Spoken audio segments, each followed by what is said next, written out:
Hello and welcome to Nintendo Pals Podcast episode 93. Tonight, we are talking about the brand new Pokemon trailer. We are going to be talking about Mario Strikers and ranking all of the Ganons and dwarfs, not dwarfs. All of that and more.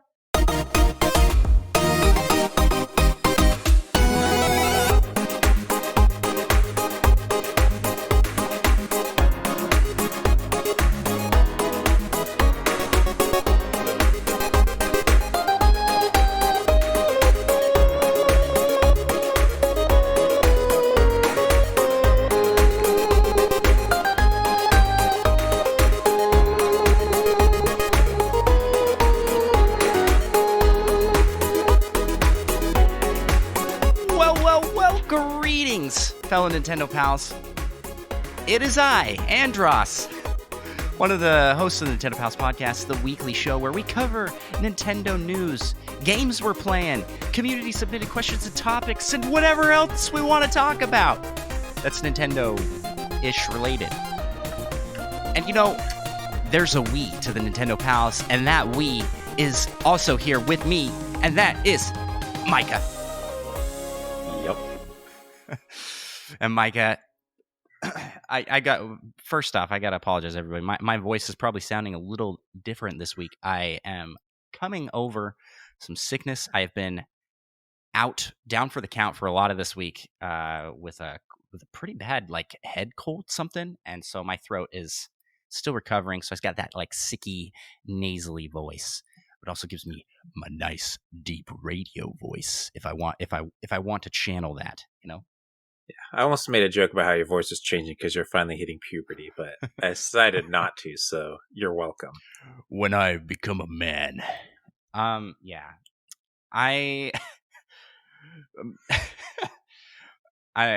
This is my mom, when we were growing up, whenever she would get sick, and any of us got sick, and we'd have the lower voice because of sickness.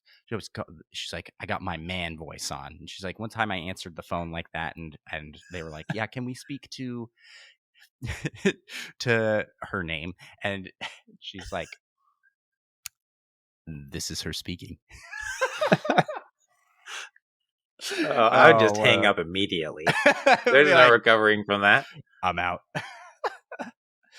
Oh, so yeah, I might be diving into my water bottle here more frequently, but Micah, how the heck are you doing?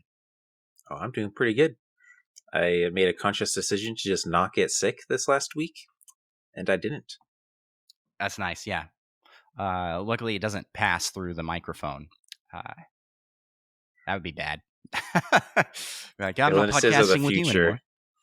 300 years from now, and we're super technologically advanced. Yeah. Before we dive into what we've been playing this week, Micah, let's first do some on the top things we got going on. First off, we got a brand new 5-star review. It's an anonymous. It's an anonymous review on Apple Podcasts, bringing the total of our Apple review podcast up to 48. We are so close to passing 50 reviews on on the US Apple Podcast Store. So if you haven't already, hop on over, be a pal, help us try to take over the world, you know? And we do that with 5-star reviews.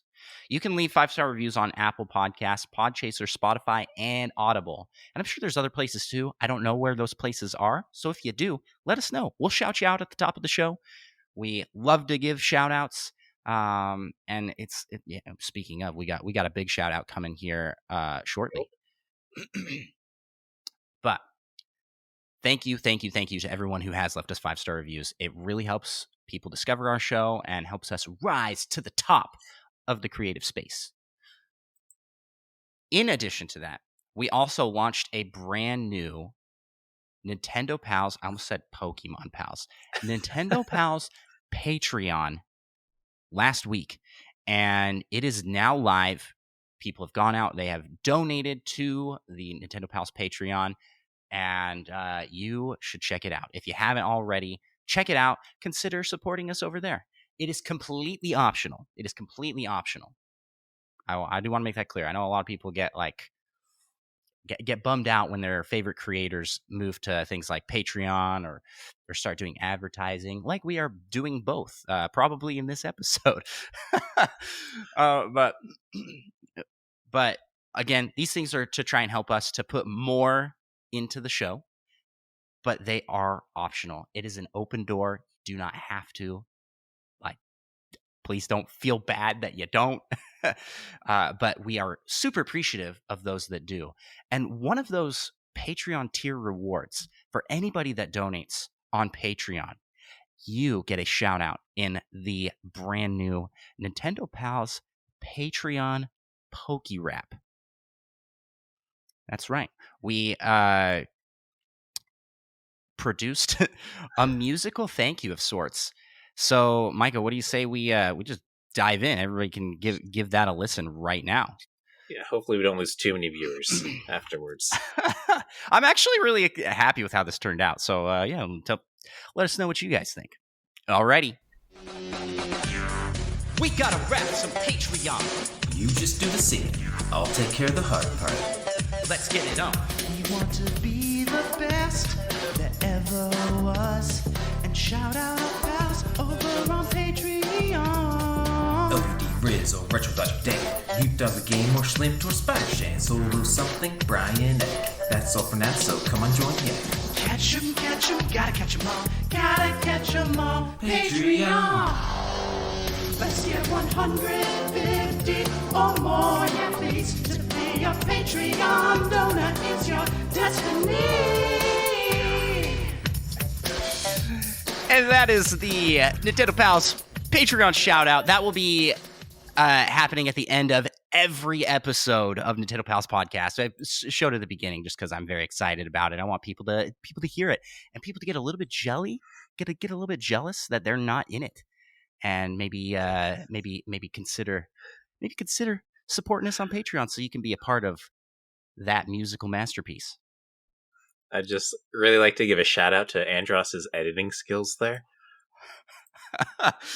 Being the real MVP of that.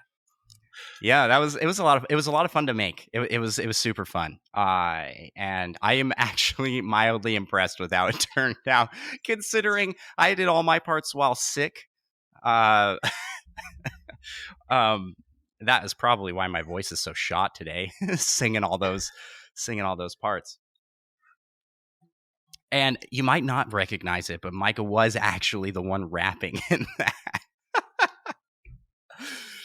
You too can be a part of the Nintendo Pals Patreon Pokérap and get shout out, early access to the show, and all that jazz. There's lots of rewards. Check it out. Links to our Patreon will be in the description of the episode, and we'll be doing that as kind of our outro music each and every week, just like the old Pokemon anime series. Super fun. I like it. This was Micah's idea too, by the way. Full credit to Micah for coming up with the idea. Well, yeah, I said it as a joke. I didn't think we'd actually do it. I know. I think you immediately... I got to be more careful with my jokes in the future. I was going to say, I think he immediately regretted suggesting it. I was like, that is such a good idea. And he's like, oh, no. Oh, what have I done? I was like, oh, dang it. Because I want good ideas like this from Micah. But I have to... I have to maneuver those conversations in a way that... Don't scare me off from giving future good ideas. Exactly. Oh, man. Well, with that, Micah, what do you say we jump into the first part of our show and let's talk what you playing?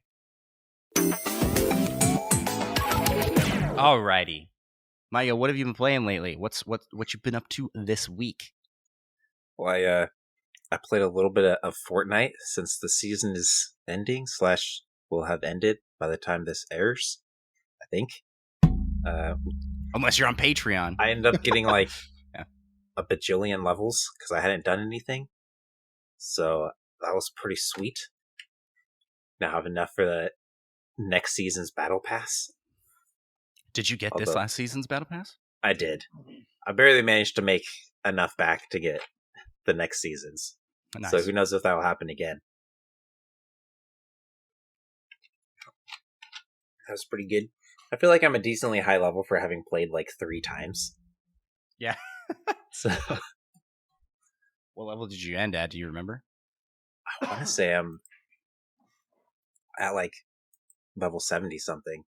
Although that's pretty good. I did get a little bit of help by our friend, a talking fish, or Roger Pollard, I guess. He probably doesn't mind if I say his name. But we shout him out at the end of every episode. Yeah, exactly. Because he does our theme music. Yeah. But yeah, and he logo, actually gifted me that like great. that knight skin with like the 28 challenges, and they're all just go to this location and you get a level. So I got like 28 extra levels from that. So that really helps. You got the really cool knight one that we both liked? Yeah. Yeah, that one. It's pretty sweet. The one that kind of looks like a gaming PC, but it's a medieval knight. Knight, yeah. They just need like the rainbow lighting effects. Yeah. But yeah, so I mean, for how little I've played, I've enjoyed it. Played a bit more Rocket League. I still gotta play more to fill out that Rocket Pass.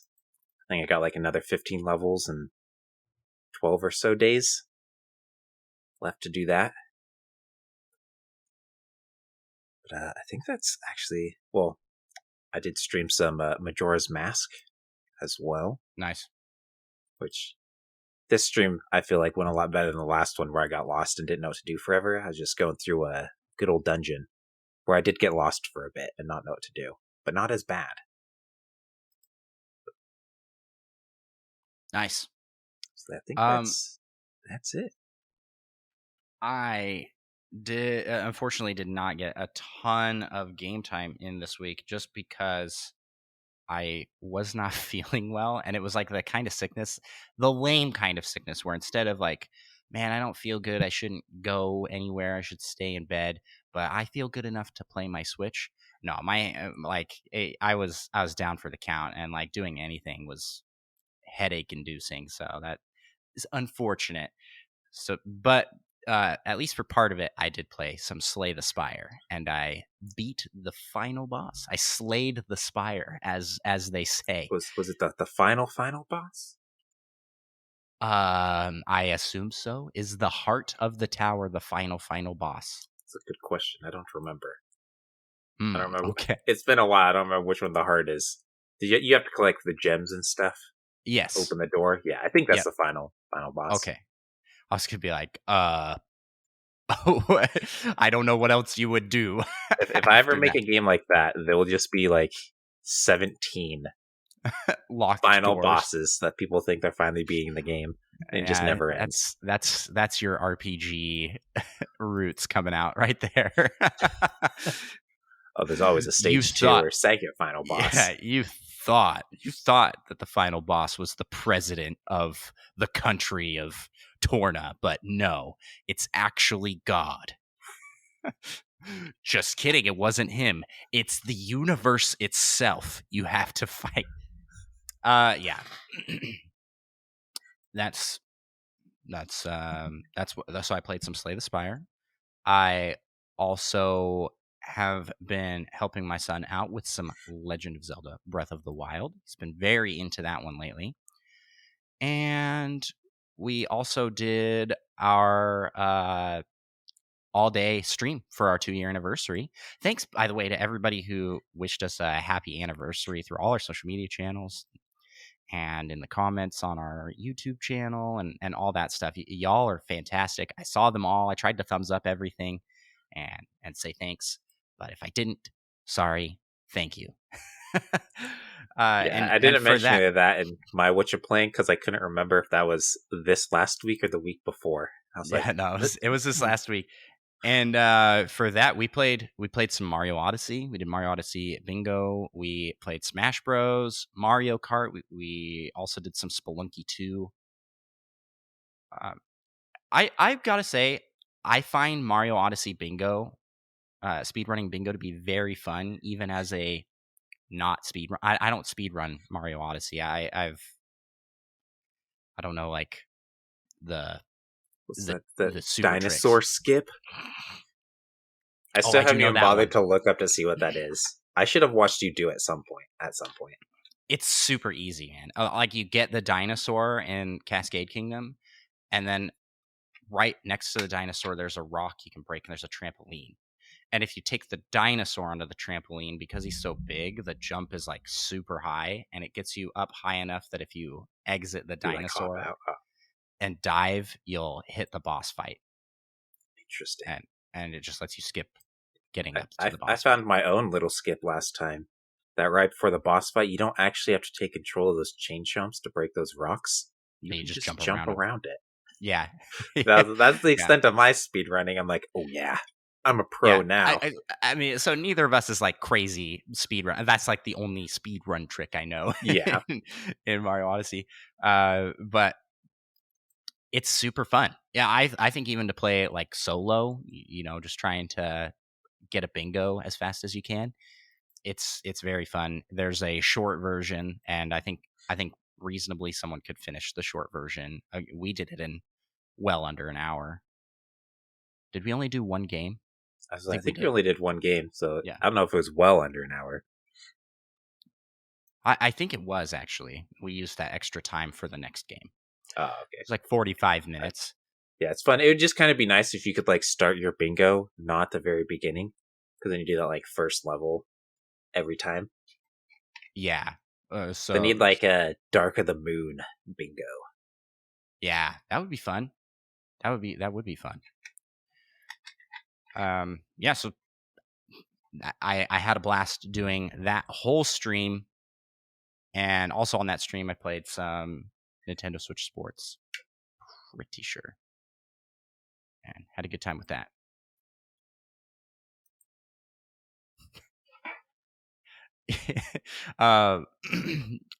That's all I've been playing this week. So I didn't. Yeah, like I said, I didn't play a ton. We played a lot that day, and I guess that just took it all out of me, and I didn't game like at all after that. And I don't know. I played a little bit more Slay the Spire after beating the boss to try doing it with some of the other characters, and I just don't have as much fun with those characters as I do with the Ironclad. Not even with the shiv technique. You're just throwing millions of shivs. That one is pretty good. The one thing I don't like about Slay the Spire is every once in a while, actually it's about every other, the build that you are trying to do just does not give you those cards that you need. Yeah. So like it gets worse actually the more cards you unlock. Kind of. Yes, Sometimes you unlock more cards that don't help with your build. And I'm like, but they make things interesting. You get to try new builds and whatnot. The shivs thing, like I did a run and I didn't get any cards that gave me more shivs the whole game until like the last floor. I got the one that gives you one at the start. I was like, this is so lame. You're in trouble now. Yeah. And as I'm getting in, I'm like, my cards are terrible, and I'm going into the boss fight. You just know you're gonna lose. But I did another one, and I made it all the way to the heart, and I could not beat the heart. I tried multiple different like ways because you have time to think about it going through, and you can also save and exit in the middle of the battle, and it will start the battle over. Don't know if you knew that. That's like cheating. Yeah, well, I was at the final boss. I'm like, I don't know if I actually ever did that. Yeah, yep. So if I knew like and it deals you the cards exactly the same way, so it doesn't change. It doesn't change anything, but you could potentially do something different. I tried every possible thing I could do. I played that fight like so many different ways. I was like, there is no way with how it got dealt. This just sucks because I was so close. So close. Well, speaking of so close, let's move to this next segment. We got to shout out our sponsor. Yep. Support for Nintendo Pals is brought to you by Manscaped, the best in men's below-the-waist grooming. That's right. Now, listen. No one wants to go to the pool this summer looking like Donkey Kong. Luckily, Manscaped offers precision-engineered tools for shaving that hair till you're smooth as Kirby. Yes, and Manscaped just recently launched the Ultimate Men's Hygiene Bundle, the Performance Package. And in it, you'll find the Lawnmower 4.0 trimmer, the Weed Whacker ear and nose hair trimmer, the Crop Preserver deodorant for Down Under, and the Crop Reviver toner. Yeah. Now, their 4th generation trimmer features a cutting-edge ceramic blade to reduce grooming accidents. And it is waterproof. I actually just learned that, Micah, you told me, right? I was I was shocked. So I used it before I knew that. That would be really convenient to just shave in the shower. All the hair gets washed away. Yeah. So, and it has this LED light on it, which is nice for shaving the dark zones. The dark pit. That's not that funny. But Yes, and they even threw in 2 free gifts in their performance package: the boxers and the shed travel bag. Yeah, I've got the travel bag right here. So bring your comfort and boxers to a whole nother level. I actually also got the boxers. You want to see how they look? They're pretty great. No, They're not on you. They're very nice fitting, actually. So yeah, I like how they've turned out. Yeah. I appreciate the undergarments. my wee jammas. Alrighty. Join over 4 million men worldwide who trust Manscaped with this exclusive offer for you. 20% off and free worldwide shipping with code NPALS at manscaped.com. And that's NPALS at manscaped.com. That's right. And I guess on to the next segment of the show. And that is to the Nintendo news. Oh, my segues are on point tonight, I'd say. On what point? the point of no return, because we're here in the Nintendo news section. Let's take these alternating. You want to go first this time, Micah? Save my ailing voice. Oh yeah. Well, we got some news on the Super Nintendo world, and it will be coming in early 2023. And I don't know if we actually knew this before, but it will have a Mario Kart ride. We did know that the Florida one would. So this is coming to the Hollywood. US. And this one's coming to the Hollywood. Yeah. Originally, the Florida one was supposed to open, I want to say it was 2023. And it would be opening soon, if not already be open. No. Yeah, I thought this had been a little more delayed. It's 2022. I'm wrong year. I'm in the wrong year. So it would be coming next year. Yeah, and that one I think is coming 2025 now. Just quite a bit later. Which is a bummer. That's the one I'm closer to. But yeah, this is pretty cool. I'm excited for one of these to be on this side of the world. So hopefully more people can check it out and get to ride the Mario Kart ride, which uses like AR, and it looks pretty cool. Looks pretty fun. Plus, you can just spend a fortune buying Mario merchandise. Yeah. Overpriced theme park merchandise, but it's very cool. It is very cool. Yeah. You think you'll hit one of these parks up at some point? Maybe at some point. Once it's open in Florida, you can come visit, and we'll all go down. Yeah, that'd be cool. Listen, we need everybody to spread the word of Nintendo Pals so that we can get big enough to be invited to one of these parks early access. That's the whole goal of this show. That's what we've always. Yeah, so it's actually been kind of nice. The Florida one's been delayed so we have some more time to build up for that. Yeah, we have some more time. I mean, if you wanted to go fast, we could maybe get in on the Hollywood one too. So don't wait. Don't take your time. Do it right now. Next news item. There's a new Pokemon Violet and Pokemon Scarlet. How do you say these? Pokemon Violet / Scarlet trailer shown, and the box art was revealed, along with some new Pokemon, legendaries, and Lechonk. Oh yeah, Lechonk and Lechonk and multiplayer ? It didn't show a lot of the multiplayer, but it showed enough to be like, all right, well, I'm sold. Not enough for Micah to say he's sold, but I enough mean, for it me showed to say literally I'm sold. nothing of the multiplayer. They're like, They we were added all there. multiplayer, and the And they're whole like- point of the multiplayer is to get as far away from each other as possible. Hide and seek. The closer you get to your friends, the more things break. I wonder if that is real, depending on your friend's internet connection. Yeah, and along with this, it was also revealed that Toby Fox created some music for the games. He had previously worked with Game Freak to make music for the Sword and Shield DLC, a very specific part of the DLC. So it's kind of an optional music piece, but this is in your face. It's here, Toby Fox. I'm sure at some point, Megalovania will start playing Secret Boss. That would be so cool. They won't do that though. But it would be pretty funny. It's really cool to see him getting to work on Pokemon. I'm sure he's stoked about it. It's like, yeah, that would be cool. Yeah. I am excited for this game. This trailer was definitely a selling point for me.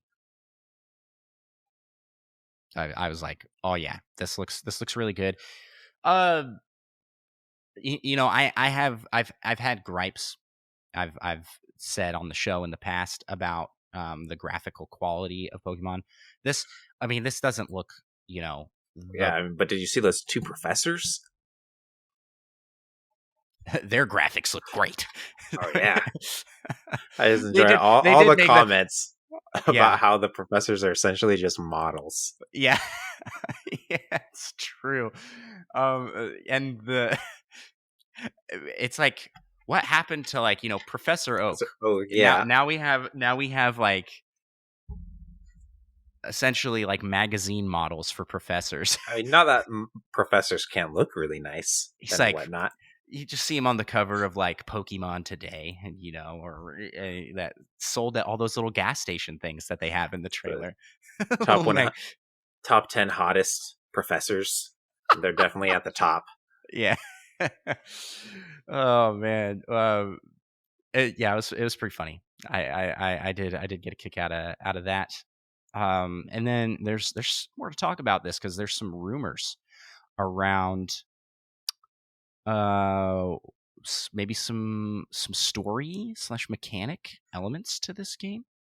We'll see. But we'll talk about that in the rumor mill. I don't want to let the rumor Pikmin out early. They deserve their break after going and finding those rumors. But next news item. Yes, there's going to be a Nintendo Switch road trip, and that will be bringing demos of games to the peeps, as someone wrote in here. And they mentioned on their site that space might be limited, so they actually said don't forget to pre-register. I'm not quite. So you got to like register to register or something. I'm not quite sure how that works out. I think it's just one registration, but who knows? Who knows? But I think Yeah. there are 9 locations.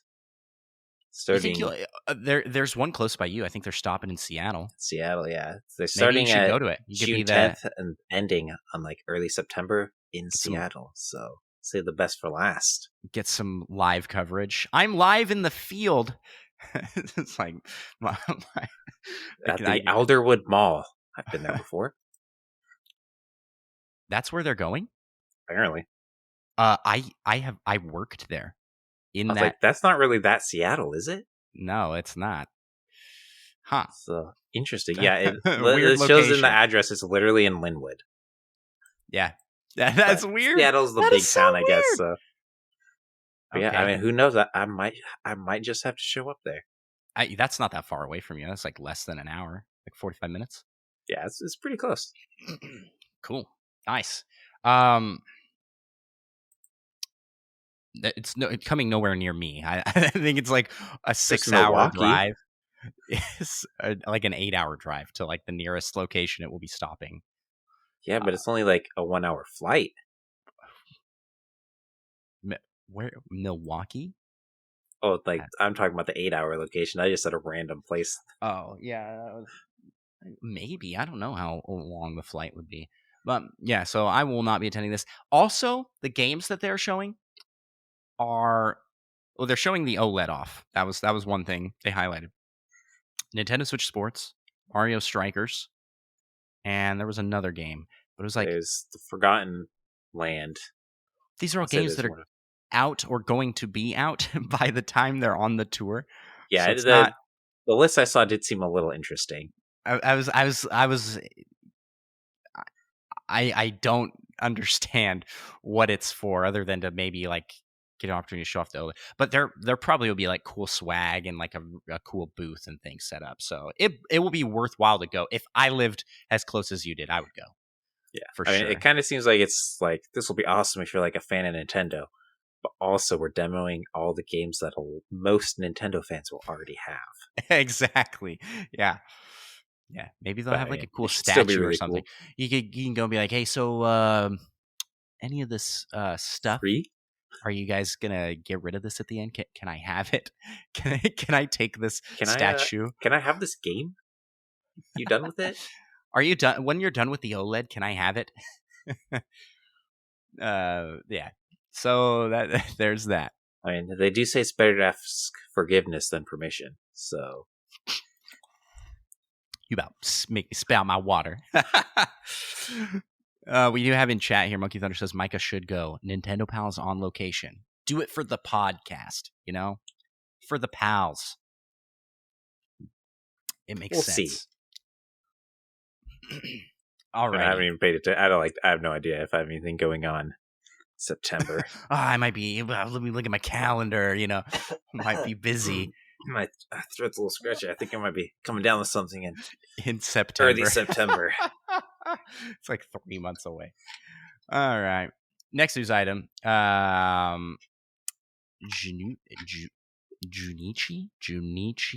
Masuda. I could say Masuda. Is no longer the managing director at Game Freak. He has been Miyamotoized, as in he's like now the chief creative fellow at the Pokemon Company, which is basically I don't want any of this responsibility anymore, but I still want to be here and, you know, do what I want. I don't know if that's how it works exactly, but they have a new managing director. And he's been here since the very beginning of Pokemon. He worked on the first couple games and has been managing director since Ruby Sapphire, I believe. Been a while. Yeah. So, you know, he is up there in the Miyamoto stage of life. So it makes sense. And that's all I got to say on that. It's good for him. Creative. I want to be chief creative fellow somewhere. Once this podcast gets big enough that we don't have to be here anymore. Well, we should just add fellow to our titles. Where I'm the chief Nintendo Pals creative fellow. We could do that. It's our own. We can do what we want. We are our own bosses. Yeah. Meet the new chief creative fellows at Nintendo Pals. That is Andros and Micah.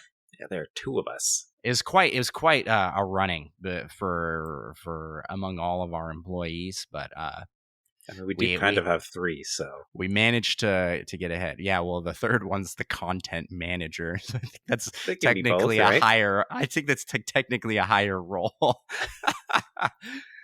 That's funny.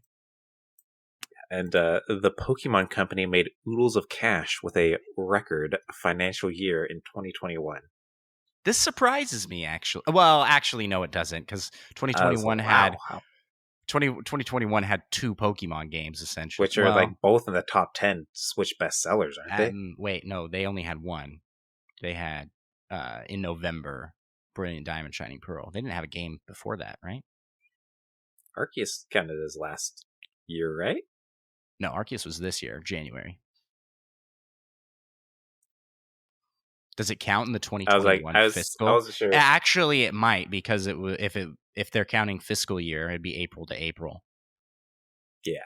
And they're reporting it right now, so that is probably accurate. So yeah, two Pokemon games. That's not that surprising. Plus, Pokemon Go was just on fire. Killing it. Yeah, it's still on fire. Yeah, based off the little graph I saw, which I didn't look at very hard, it seemed like the bar was like twice as big as all the other bars, so they crushed it. I mean, Pokemon Go's pretty cool. It's no Legends Arceus, but it's pretty cool. I feel like it's just a completely different style game, and it's the dominating style of casual play on the go. Yeah, what they need to do is just add in sneaking functionality. So once you start getting close to the Pokemon, your phone listens to you. You have to be really quiet. I'm sure lots of people would really love that. That's for the new Metal Gear Go. And you sneak up on people, and people then start like making noises in the background. shoot darts with AR. I don't think that will be a thing. You never know.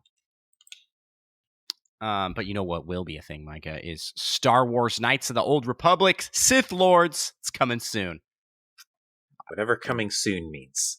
Yeah, they didn't really give a specified date. I am not surprised at all by this, since they had the other game on here, which is this the third game? I think it's the second. There's Star Wars Knights of the Old Republic. Or it says 2. Star Wars Knights of the Old Republic 2. Okay. Sith Lords. Okay. Who knows? Maybe it's a really weird one. And they have... I don't know. There's a bunch of these older Star Wars games that are getting ported over, and they're great games. I've heard nothing but positive on them. So there you go. And that's all we got to cover in the news this week, Micah. So let's head on over and visit our buddies over in our buddies, the little rumor Pikmin, over in the rumor mill.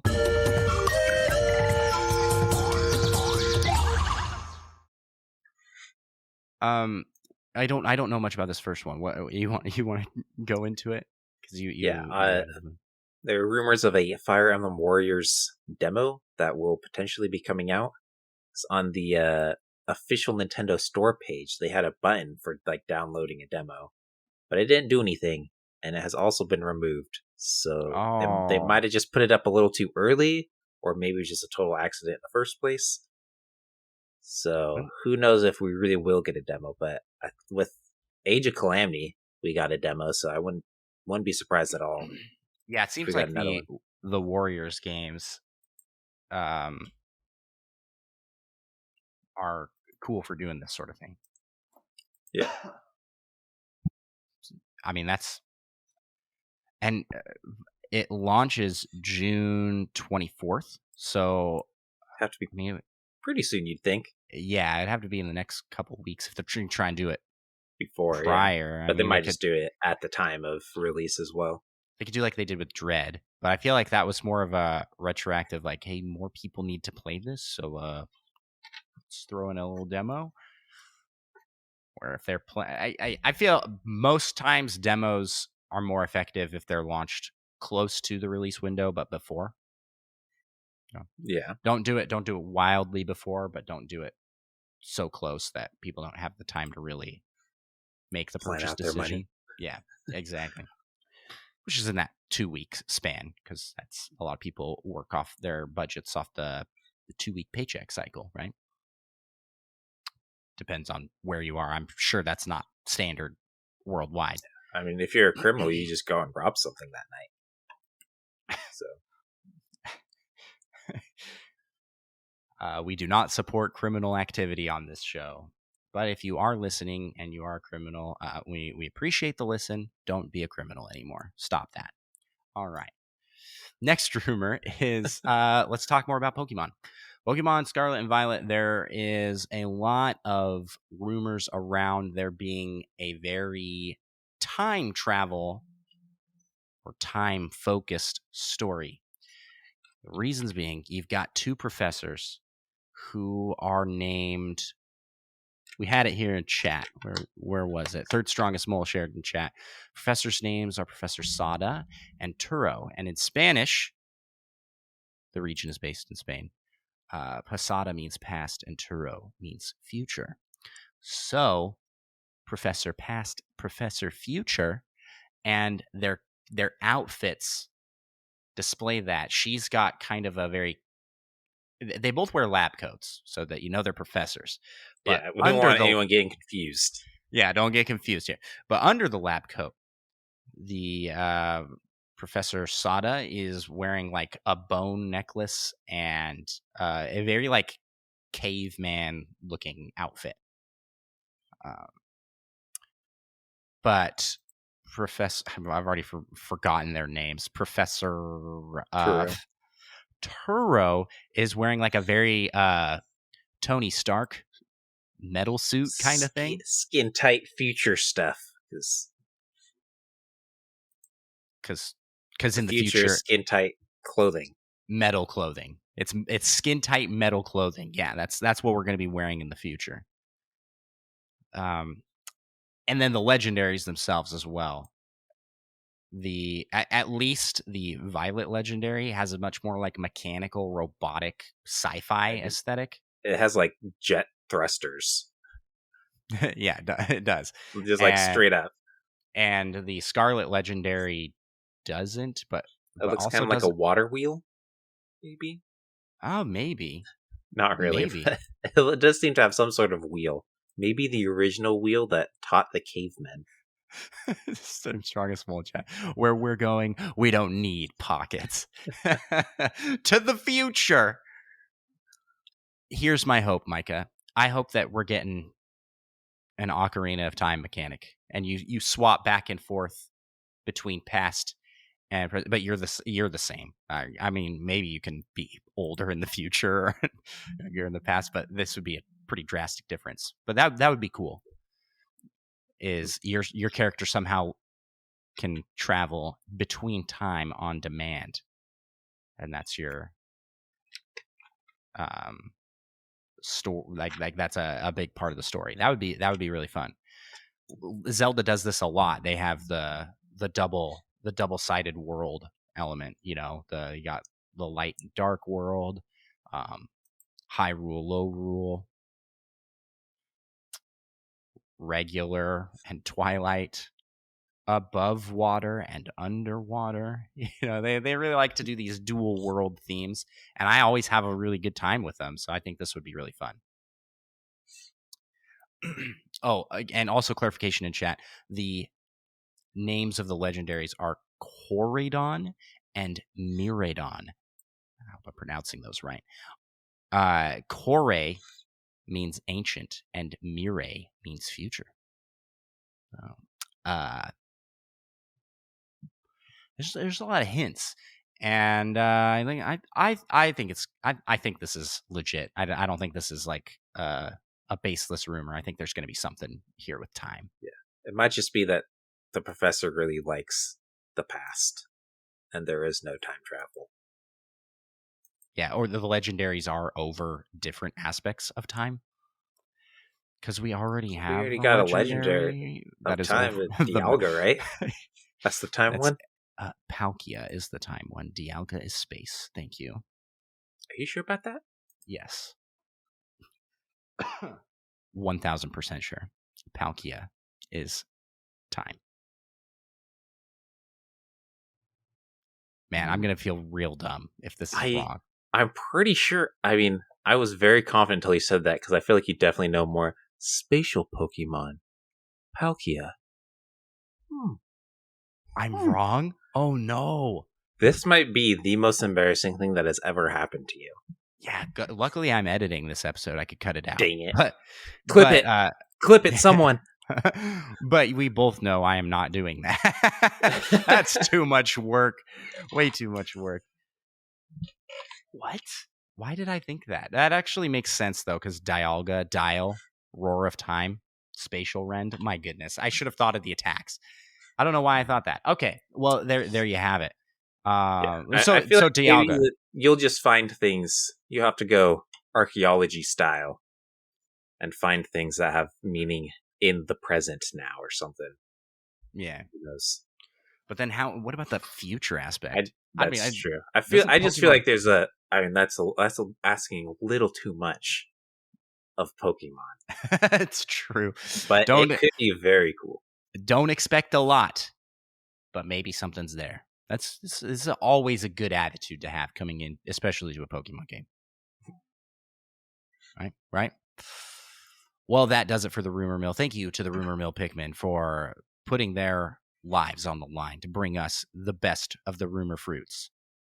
Dodging all those, what are they called? The enemies that Those eat them? weird, like, mushroom-looking dudes. the bobs. I don't know what they're called.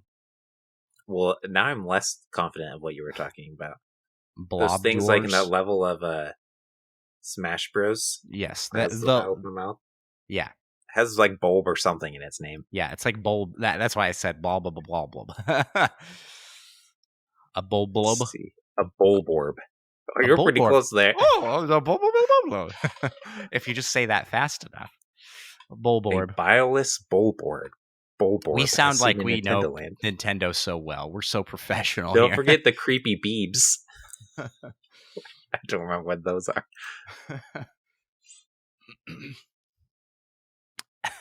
Luckily, we have people in chat that actually do know Nintendo stuff.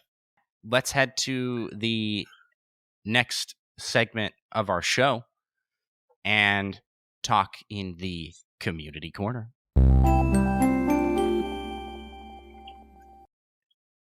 Today's community corner is brought to you by the community for asking questions and submitting topics.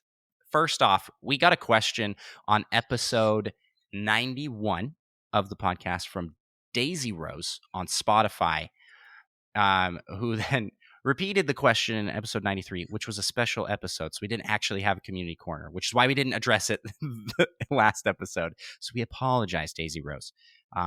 But they were persistent. They asked the question twice. Thank you. Thank you for doing that, by the way. The question is, when will Nintendo release the other Mario Kart 8 Deluxe DLC waves? And I believe it's 6 waves of 8 tracks, right? For a total of 48 tracks. Yes. It's either that or 8 waves of 6 tracks, but makes more sense to have 8. Because they're like 2 cups of 4. Yeah. Yep. Yeah, and supposedly by the end of 2023, who knows how close to the end. So do you want to do that math and see if they break it out evenly when the next one would come out? I think we did this previously, and I believe, but the question is, the question is when will it release? I believe we said July. I want to say it was July. It should be soon. It should be soon based off of, because they're going to the end of 2023. Yeah, we like estimated it'd be like once every 3 months. I want to say. Yeah. Or was it once every 4 months? It's once every 4 months because it's over the course of 2 years essentially. So 24 months at 4 month period increments. I'm trying. All right. My math is so terrible. 8 waves of 6. What? No, that can't be right, SAZ. Because isn't it 2 cups per? So maybe I'm just look up. It looks maybe we're just making stuff up now, Micah. According to a quick Google search, this Kevin dude seems like he knows what he's talking about. It is Shout 6 out to you, waves Kevin. 6 of waves. DLC. Shout out and to they Kevin. say like through the end of 2023, supposedly by the end of it, but who knows if the last one will be on the last day. Yeah, right. I don't think so. I think it'll be earlier than that. So I think we're due soon. And I believe it would be like the July time period. And I think it will be announced in the June Direct. I think we talked about that in the episode with Cheesy, where we gave some predictions. I think he gave that prediction. I think it will launch in July, or they'll do like summer, sometime maybe September. Seems too late. Because okay, so July, and then the next one would be like November time period, and I think that lines up with what sort of schedule Nintendo would like to see, because they want to sell more Nintendo Switch Online memberships in November for sure, with all the new Switches that are going to get bought. Come a little before Christmas. Yeah. Thanks so much for the question, Daisy Rose. Appreciate you asking that. You can also ask questions on Spotify if you are listening on Spotify or on any of our social media channels, or join up the Discord. It's a friendly, family-friendly, non-toxic, awesome community of Nintendo pals. Seriously, it's like one of the best places on the internet. I am a little biased, but you can take it from the pals themselves. Just join up I'm the not Discord. biased at all, and I agree. So yeah, there you go. An unbiased source and a biased source. The two of us together have to be telling the truth. Yeah. Alrighty. Next question from Mute Dog. I'll let you take this one. yes, he left me the long one. Yeah, well, I'm the one with the sore throat. Oh, my throat is a little scratchy too. Yeah. But Mute Dog asks, with the new generation of gaming, with all these open world games, for example, Zelda Breath of the Wild, Kirby and the Forgotten Land, Pokemon Sword and Shield, Mario Odyssey, Monster Hunter, Xenoblade Chronicles, would you say Nintendo has been successful in going this direction? Also, would you like to see more open world games be more multiplayer, to have like raid bosses or tackle huge missions together? They did that in Pokemon Sword and Shield, right? You had the raid battles, and I didn't play that, so I don't know. Open world. So I love the question. I think this is a great question. I do want to point out, I don't think that all of the games that he listed are open world games. I think for sure Breath of the Wild and the new Xenoblade Chronicles. Well, I mean, actually, the old Xenoblade Chronicles too. Yeah, they're pretty open world. Mario Odyssey is open sandbox. They're pretty big sandboxes though, especially like Sand Kingdom. That's huge. Travel from one side to the other, but it's not open. It's not like the levels technically are technically all just one. Yeah, and same with Forgotten Land. They're pretty big open levels. world-esque for sure. Yeah. Pokemon Sword and Shield, definitely not open world, but they had the wild area that was. So half. Half open world. But the new Pokemon is going to be open world.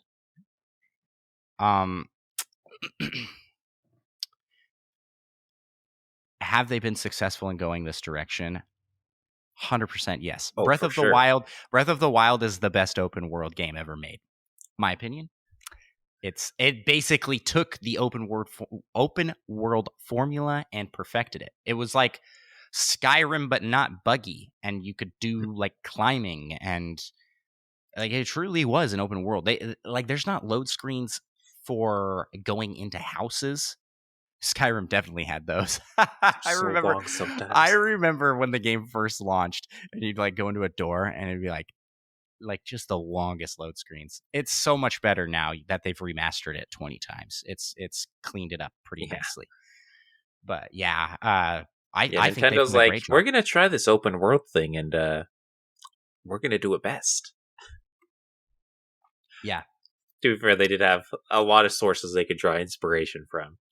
I've also seen a lot of people saying that Elden Ring is really great open world. What would you say it's better than Breath of the Wild for the open world aspect? I mean,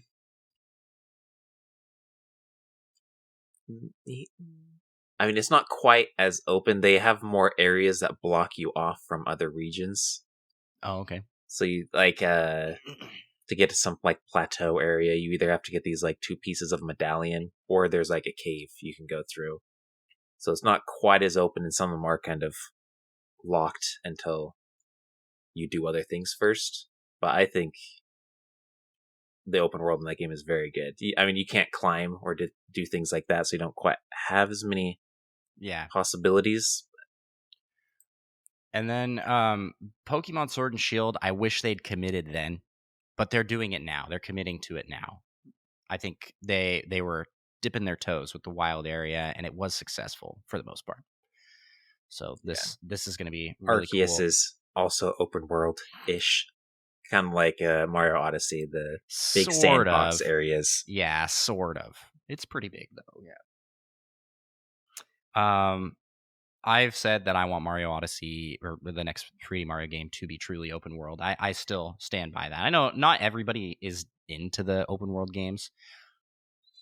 But guys, Nintendo made Breath of the Wild, and it's pretty much the greatest game ever made. So I don't want it oversaturated, but if they're the ones doing it, I am not going to be disappointed. I can say that much. Bowser's Fury, that's a good example. That was an open world. It was small, but it was an open world, and it was really good. Whoa. Misrepresenting me in chat. I got to call that out. That's not toxic. That's spitting facts. Micah, It looks like you're typing in regards to saying me bashing on Ocarina of Time is a little toxic. But yeah. Thanks for coming to my defense there. Yeah. Saying it's not toxic. It's just facts. That is Micah in chat pretending to be me. It's not okay. Not okay. False Identity theft representation. is not a joke. We suffer every year. Yeah, our Discord community is not a toxic place, but Micah does bash on Ocarina of Time on occasion there. Just evening the scales. I don't know if they need to be evened there. I think you're maybe taking your fight against the world to the wrong places. Thank you so much for the question, Mute Dog. Oh, but let's answer the second part. Would you like to see more open world games be more multiplayer to like raid bosses or tackle huge missions together? Yes, and yes. For sure. I want the games to be built with single player to be viable, fun, and the way to play. But I always want the option for multiplayer and to do things like that. I think why can't we have both? You know, and it's really fun to play adventure games that are multiplayer with your pals. Micah and I did it as part of the anniversary stream. We played Divinity Original Sin 2. Again, we were playing through that, and we're just having a really good time. And that's a multiplayer. That's a pretty open exploration style game, and it's like that. Like I want more things like that where you can play games together that aren't. Yeah, I mean, you can both like run off and like do your own thing. Probably die doing your own thing if you get into a fight. Yeah, you definitely. I ended up getting into so many fights when we were playing, just everywhere I went. Weird, just like real life. Just like real life. Yeah, so I want online multiplayer to not just be competitive. For sure. That makes sense. And I also want the cooperative online multiplayer to not just be MMOs like World of Warcraft and I mean I know there's a bunch, but I don't play them, so I don't know. But like they all follow that similar style where it's very much like an RPG that you can play with other people. Yeah, it kind of seems like as games get like more complex and like these stories are like crafted more, and there's more to these stories and whatnot, it's kind of hard to fit that around also being multiplayer and having it make sense. Yeah. So Third Strong Small points out in chat that I think the beat 'em up renaissance is helpful in that regard, and that is true because that is. Oh yeah, those are great multiplayer games. Yeah, those side scrolling beat 'em up games, Streets of Rage 4, and we're getting that new Ninja Turtles game, just remade Scott Pilgrim. Yeah, 100%. Solo something here coming in with some suggested MMOs. I don't know what any of those acronyms mean. Solo GW2, Final Fantasy 14. I do know that one. I don't know if those are MMOs though. Final Fantasy 14 is not an MMO, is it? Which one's the MMO one? I don't know. I don't know Final Fantasy. This is a Nintendo show. Even though Final Fantasy was on Nintendo originally, I should know. Yeah, I was too busy taking a sip, but I'm pretty sure GW 2 is a Guild Wars 2. Oh, Can't believe you didn't know that. Embarrassing. Path of Exile, and that must be the Final Fantasy one because those are all MMOs. RuneScape. Who remembers RuneScape? We played a lot of Wizard 101 back in the day. Did you play that one? I don't think I ever played that one. I mean, it's definitely like baby's first MMO. Man, I mean, and you can't forget Club Penguin. Yeah. That's where it's at. I don't want them to all be those like MMO style games. I would like a narrative adventure game that can be played multiplayer. Borderlands. That's a pretty good like narrative game, but it's a shooter, and that's where like most of the online multiplayer games for a long time were shooters. Like you're like everybody's playing Call of Duty, playing Halo, and it's just I need more variety. I think Borderlands is not really a shooter. It is a first person shooter, but it has like the upgrade. It's an ability shooter. Yes, I like to call them. I don't know if that's a real term. But it's a good example of what I'd like to see more of. Unfortunately, that one's it still is a shooting game, and I'm not crazy about shooting games. So and it's also not exactly family friendly. Yeah. So yeah, I'm hopeful that we get more stuff like that. That would be so great if Zelda Breath of the Wild 2, if the reason it's taking so long is because they're adding multiplayer, I will forgive any delay. They'd have to take out that like slow-mo when changing weapons and stuff though. Or unless I just forcibly slows your partner as well. But everybody slows down, you're like, yeah. The whole yeah, you're right. That would be kind of lame to lose that though. It's kind of like, but I mean, they did that with Mass Effect 3, because you could get like some abilities, especially with snipers, I think, where time would like slow, so you could line up a shot. But then when you played like the cooperative, like horde mode kind of thing, it did not slow things, and I was suddenly very, very terrible with snipers. Yeah. But I mean, it can be done. It's just like, oh, there's a second person. You're playing on hard mode now. I mean, you do got backup, so makes sense that there would be some disadvantages as well. It's what we want, though. I think we would love more co-op experiences with Nintendo games and their more open world games. Thanks so much for the question, Mute Dog. It was a great topic to discuss. Next question comes from Presto the Magnificent. Actually, new name is Presto the Pal on Discord. Do you think the next 3D Mario game will have split screen multiplayer? Oh, wait, that's right in line with what we were just talking about. I lean towards not. I think it might have same screen multiplayer potentially, but I think it'll probably be like past games where the secondary person has a minor role. They don't do nearly as much. Or Galaxy, you could just like shoot the bits. Or they lean in all the way. Yeah, player 2 is just the bits, and you can freeze enemies. You can freeze people. I mean, that's not actually too bad, but it was really helpful. It was a helpful thing to have. Or they could just go full Mario 3D World. You know, it's designed around that 4-player, but it's single screen. There's a lot of YouTube content right now around that Mario Odyssey multiplayer mod, and they play hide and seek with that, and that looks so fun. It just makes me want multiplayer 3D Mario, because I think there is a lot of potential there. I don't know if they will do it, but I don't really see them adding multiplayer in, at least on multi-screen, where it's these like bigger sandbox areas, because someone can like run to a boss fight and someone else is just like running around doing whatever, and they'd probably get locked out of the fight or something unless it was just easy to get in.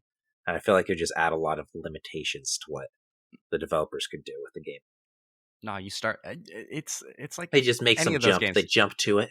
Yeah, exactly. I mean, doesn't that happen a lot in multiplayer games? Like, you just get snapped in place. Baldur's Gate 3, you just appear there in the back of the cutscene and be staring. I'm sure that will be fixed once it's out of early access. But Well, yeah, I don't think Baldur's Gate always snaps you too. I think because there's sometimes where you can just like stand in specific places so you get seen in the cutscene. yeah. Which is even better. So I guess both of us say no, but we want it. That's for sure. Next question from Press of the Pal asks, give me an elevator pitch for a new sports game using one of Nintendo's IP that is not Mario. Make it interesting and unique. Oh no, I forgot about this one. I was gonna make it boring and samey. So I do what I want, Presto. I'm just kidding. Yeah, it's tennis, but you are the tennis racket, and you use Mii's as the tennis rackets. You can't say it's not unique. It is interesting. I think that meets all of the criteria. New sports game using one of Nintendo's IP that is not Mario. Well, we did just get Nintendo Switch Sports, but what I really wanted was Nintendo Sports World, which would have been Mii's that have an open world Woohoo Island with all the sports on it. I think they're asking more about like one sport, like strikers. Is strike ace? Yeah, I know. I'm just taking this opportunity in the perfect world. I'm just taking this opportunity to wish into existence the game I really want, and that's the open world Nintendo Switch Wii Sports game. But not getting that. I am going to pick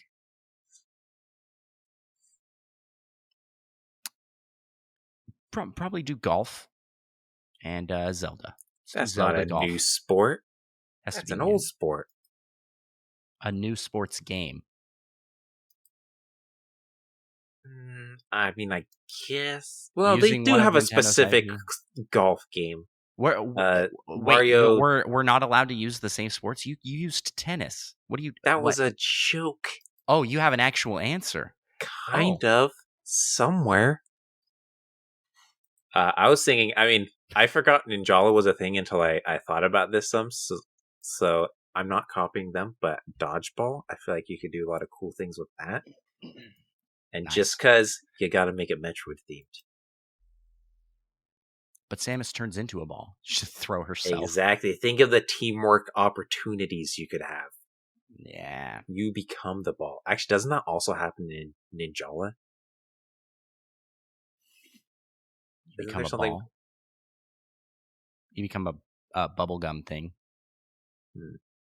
Wait, am I thinking of the right game? Ninjala is the dodgeball game, right? No, you are... No. What? You were thinking of Knockout City. Knockout City, yeah, okay. I was like, Ninjala doesn't sound right. Wait, what is...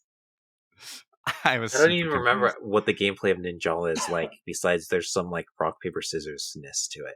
Yeah, it's ninjas fighting with swords and hammers and bubblegum. Yeah, wait, not the game I was thinking of at all. Knockout City, that's the one. Like a sport that Nintendo hasn't done that I want to see done. I can't think of any. I guess Frisbee, but I can't think of any IP that would work for a Frisbee game besides Mario. I mean, it could be a very slow Frisbee with Pikmin. They carry the Frisbee.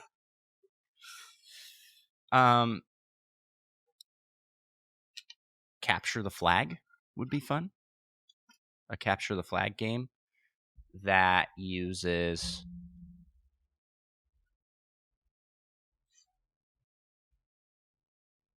I just want the Smash Bros roster. We'll just take Mario off the Smash. I want everybody. Everyone but Mario. Smash Bros. I mean, I would love to have Mario there too, but this question doesn't allow it. Presto. How am I supposed to become interesting and unique without Mario? I hope that answers the question. But what I was going to say with golf was Zelda Golf, because just think of the Master Sword Club. Pretty terrible. I just think there's a lot of fun you could do with the courses. Although I and think stuff. Ganondorf's sword would actually work relatively good as a club because it's real thick and it kind of bulges at the bottom. It doesn't come to a point. So yeah, it's the you could really get a good hit on that. It's the Ganon driver. That's where that one's going to end. Next question. Go ahead. Oh, yeah. By third strongest mole, if the Micah shocked emo, also known as crazed Nicolas Cage Micah, and the Andros Let's Go emo were masks in Majora's Mask, what powers would they give Link? Did you see the discussion on this one? I did, and I really enjoyed some of them. Well, I enjoyed all of them, but I feel like we should shout those out first before we give our answers. I might have to steal one of them. Presto says the Micah mask is the power of yup. That's what you get. Yep. And Schlimtor says the Andros mask, the power of amazing badminton skills.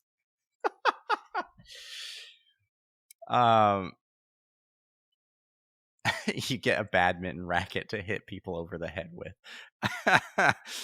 And then third strongest mole put the Andros mask is Link can fight enemies using only his nose. And my personal favorite, it shuts. So Micah's mask, it shuts off the game and tells you to play Wind Waker instead. Perfection. Wonderful. And then Solo something says for the Andros mask, Link gets a Spelunky issued power pack for 5 minutes with a 20-minute cooldown.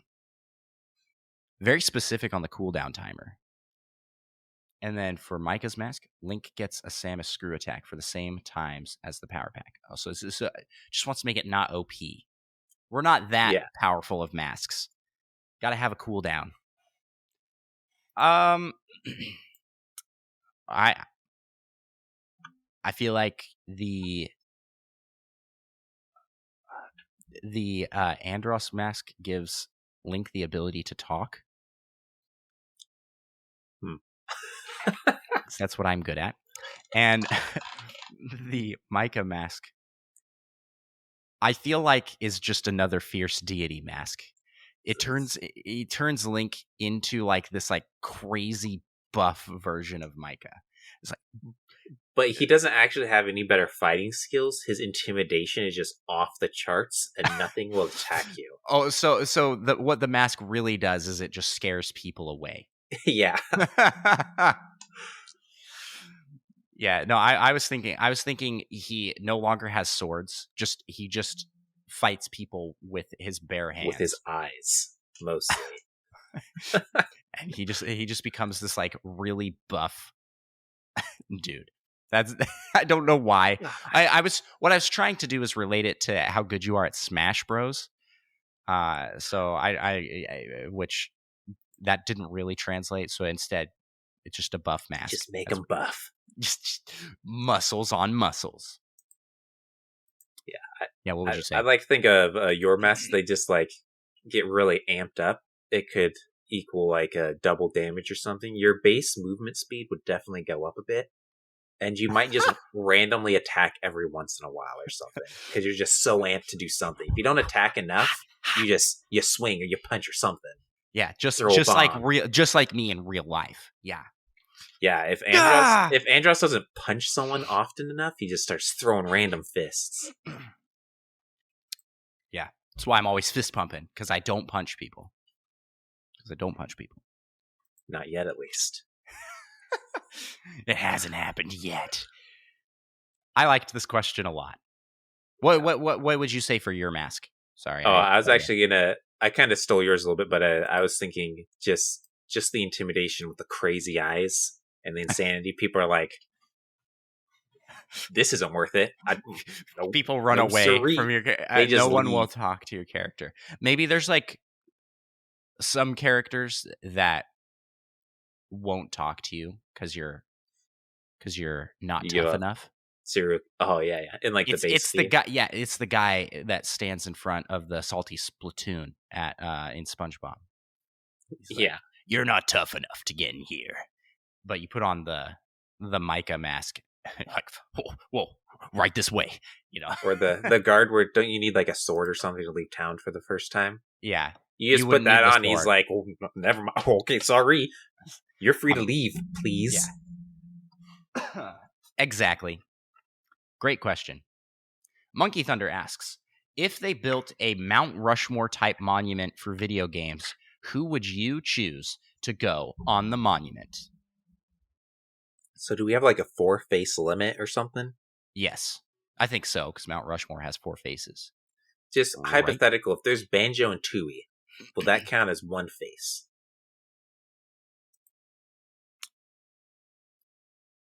Do you want to allow it to be one face? I'm good with it. I'll allow it. Sure. All right. So Do you but have who would 4? you want on your Mount Rushmore? So I buy here's myself more time to think. Yeah, here's the problem. Is I really only have one that I feel like this it has to be on there, and that is Mario. Mario has For to sure, be Mario, guaranteed. Mario has to be one of the faces on there. But then beyond that, I don't know. I don't know who, like there is not Rockstar status that like Mario has for any. He is so far beyond any other IP and their character. Yeah. I was thinking I'd try and give one from each at least, and then of course Nintendo would get 2, just because, Yeah. So you when you say one from each, you're picking an Xbox rep, and a PlayStation. Yeah. Maybe an indie So, rep as you well. But that's not. But the thing with Mount Rushmore is it's like 4 of the most famous figures, even though I only know 2 of them off the top of my head. It's George Washington and Lincoln. I don't remember Lincoln, who the other 2 are. And I don't remember who the other 2 are. Jeff Keighley? Short, Were you putting Jeff Keighley on here? Short nickname for him. Was it Thomas Jefferson? Is that what you're thinking of? Who knows? Yeah, Google that on the side so we don't look completely foolish. I don't need to do that. He just knows. He just has to just give Micah a second to channel. I'll send him the signals. You just gotta think about things a little bit. This one's surprisingly difficult to think about, though, because these brainwaves don't just tell me. Yeah, good old Thomas Jefferson. I knew there was a Jeff in there somewhere. I knew it was Thomas Jefferson. I said and good old Roosevelt. Theodore Roosevelt, of course. That's what the last one. Theodore Roosevelt. That's like a completely different era. Interesting. Okay. I knew there was a Jeff. For some reason, I thought it was like all older faces. But now that you said that, I can picture everything. And I'm like, oh yeah. So it could be something newer, for following these like standards. There's the George Washington Mario, right? And then who would follow behind George Washington? I mean, the second one that kind of comes to mind, not Nintendo at least, is Master Chief. Really? I don't know. I don't think he deserves it. That TV show is apparently very bad. Well, the TV show has nothing to do with anything. True, it's not canon. Get it out of here, Paramount Plus. Boo. Yeah, I'm just thinking of, Halo came out, and I feel like it kind of redefined futuristic alien first-person shooters. Well, just first-person shooters in general. Yeah, it was like the defining first-person shooter. Yeah, not counting like Doom and whatnot, like the original first-person shooters, but yeah. But yeah, so that's why I feel like he deserves. Okay, so you're going Mario and Master Chief. Who else? Well, who would you say? So, as much as this pains me, I think probably Sonic the Hedgehog. Yeah, that's what I was he's not an Xbox or PlayStation rep though. Yeah. I mean, I'd been thinking about that. I was like, should Sonic be one of the heads? Because I mean, back in the day, he was like super popular. I feel like, And he I mean, is he's still around. He's got his movies now, but it's just he's still he is very popular as an IP. His games are not just very good. nothing he does is good. It's the problem. Yeah, the movies are good. That's true. I think got the TV shows have decently done good hopes for Frontier. Oh, I The new don't. Sonic. Did you see the trailers for it? Like, yeah, I did. Those didn't give me decent hope. Those gave me like, this looks like it's going to be another Sonic game. That's what Well, I you never thought when I know. saw it. I like the thought that they're potentially expanding and pushing themselves. Not Yeah. just trying the same old. Right. You can definitely see that. I think what I said was they are definitely being ambitious with this game, but it does not look like they're going to stick the landing, in my opinion. Based off the animations and stuff I was seeing, I was like, this just looks like it's going to be very rigid and maybe a little bit broken for an open world game. I don't know though. We'll see. Time will tell. But regardless of any of that, as a character, his merchandising and as an IP overall, very good. Just unlike Mario, he doesn't have quite as good of a track record with his games. Yeah. So I Quite as guess many. we'll kind of add in Sonic, but who would be the PlayStation representative? Wait, we're working on this together? That's this. Well, I don't know. No, we're working on this separate. You have Mario and Master Chief so far, and I have Mario and Sonic. Oh, okay. Well, I'll make it easy for myself, and I will throw Sonic up there, and So I will throw Kratos. You're gonna do Kratos. It was either Kratos or Ratchet and Clank. I'm not putting PlayStation on this monument. Get out of here. Monster. Yeah, I am a monster. All right. In fact, I might not even put any Xbox reps up on this mountain because You're the one that really wanted Master Chief for Smash.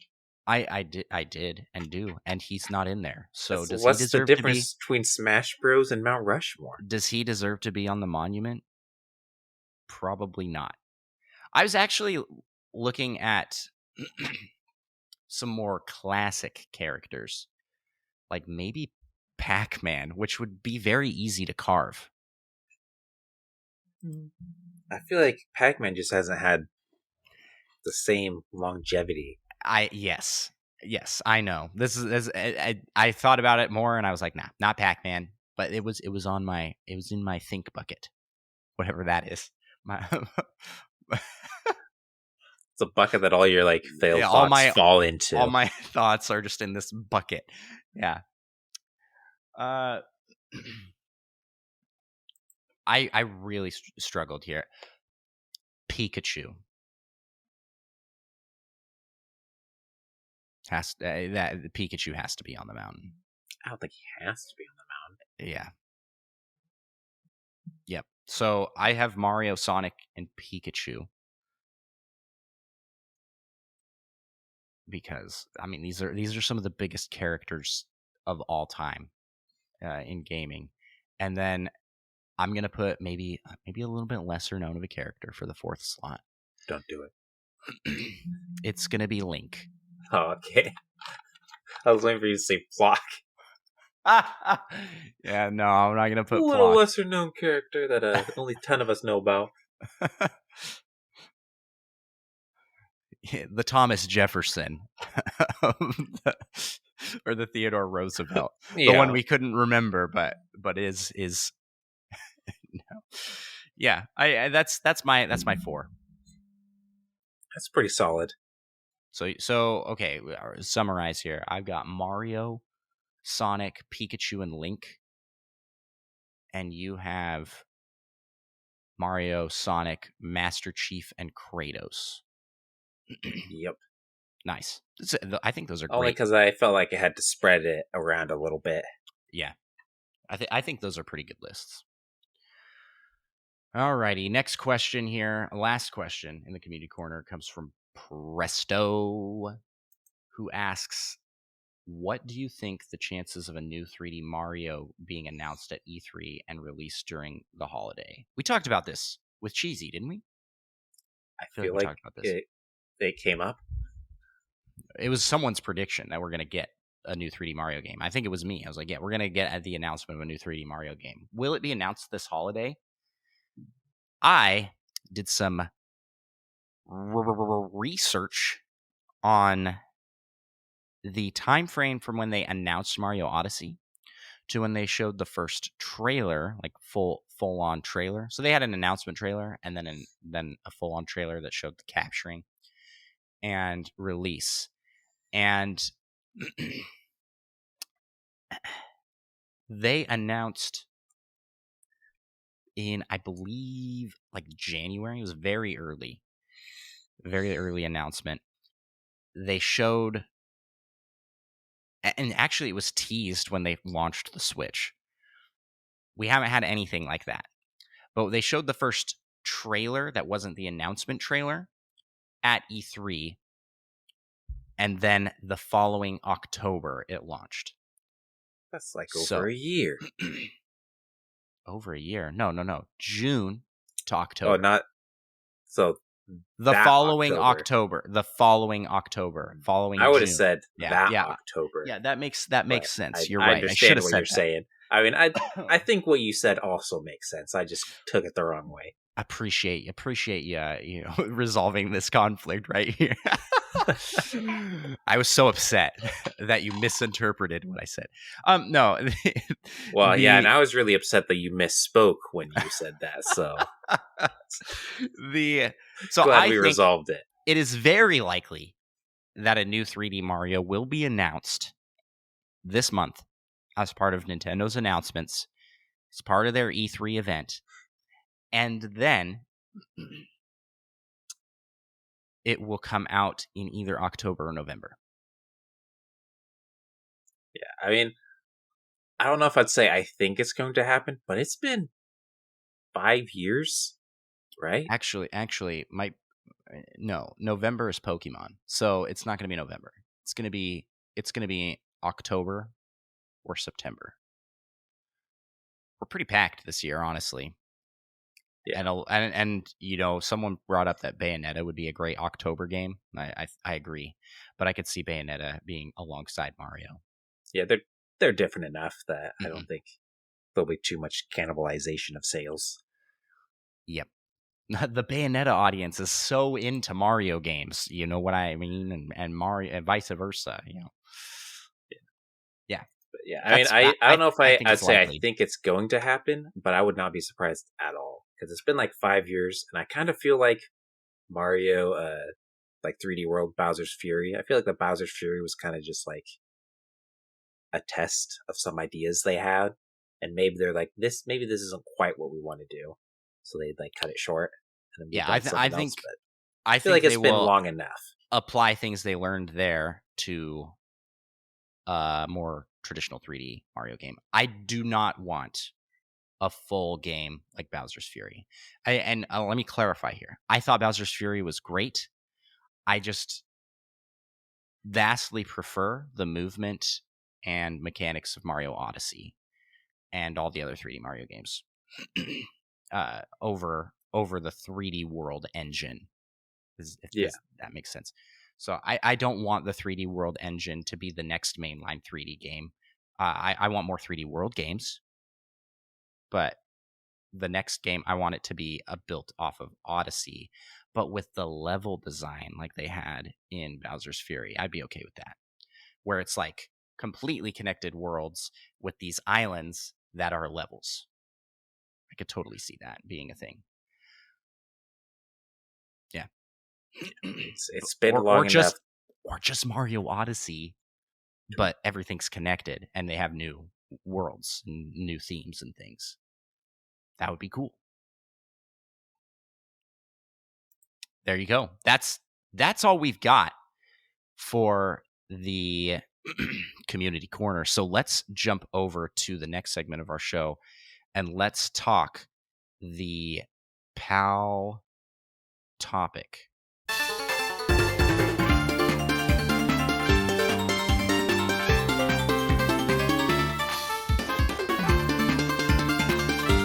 And here For our pal topic this week, we've got a special topic. We are going to be doing a ranking list. That is right. Of the best Ganon and Ganondorfs. I keep saying dwarf. Ganondorfs. Yeah. Yes.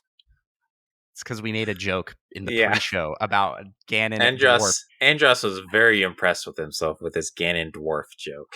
So it's just been on his mind this whole time. It's still on my mind, you know. So let's just dive right into this. I say, Micah. If you can do it real quick, do you want to change that D to the Shadow Realm? I got one I want to throw into the Shadow Realm, and then I think that's all the use it will get. Yeah, let me add it here.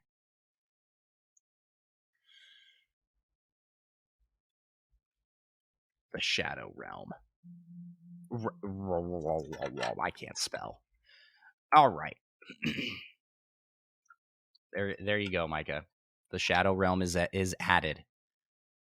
So Appreciate it. Yeah, let's go ahead and get started here. We're not going to go in any particular order, I don't think.